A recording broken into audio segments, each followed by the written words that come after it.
ambitious climate emission reduction goals for the state, but it also established the Executive Climate Change Coordinating Council, which is called the EC4.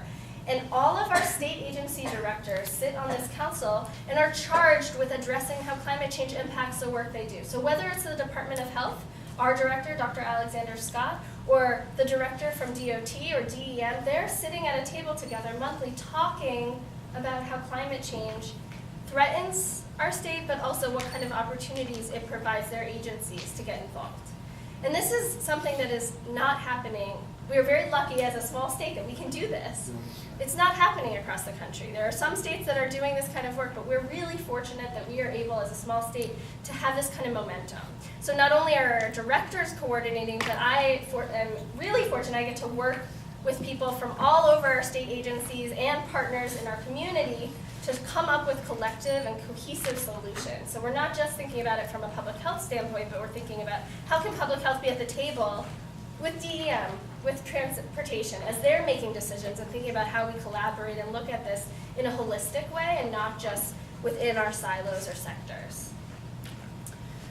So in thinking about equity, we have done some social vulnerability assessments. We look at, who in our communities is vulnerable. And this is just one way to start that process. And I think it's really important to recognize that maps are a very thin layer of what's really out there, right? So this is just a start to really understanding who and how people are vulnerable. So in many ways, we know a lot of this. Our urban cores, people have fewer resources. There's other challenges that people face, but there's also opportunities within those communities. And so some ways, I'm almost sometimes hesitant to call people vulnerable just through things like this, because sometimes those vulnerabilities actually can make people even more resilient to climate change and makes them stronger in addressing these issues than someone who maybe has more resources. But what's important to think about is who is engaged in these conversations. When we're designing interventions, are they a part of those conversations? Or who are the target audiences who are going to benefit from these kind of interventions or decisions we're making as a state? And so that's something I feel really strongly about, and is a big piece of our program is thinking about who do we actually benefit when we make these decisions, and how are they engaged in a part of that decision making.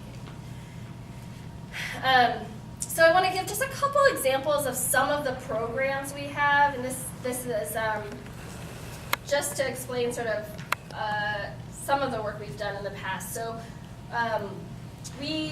recognizing that Lyme disease is a huge issue in the state, there's a connection with climate change. We have worked with our communications teams and other state partners like DOT and DEM to do outreach and educate people about how to protect themselves. So we had this great partnership with ecoRI, DEM, and DOT, where we were doing outreach to our state workers who work mostly outdoors and are really in vulnerable areas where there are a lot of ticks. We've had state employees who've had Lyme disease where it's really had some major impacts on agencies and their employees.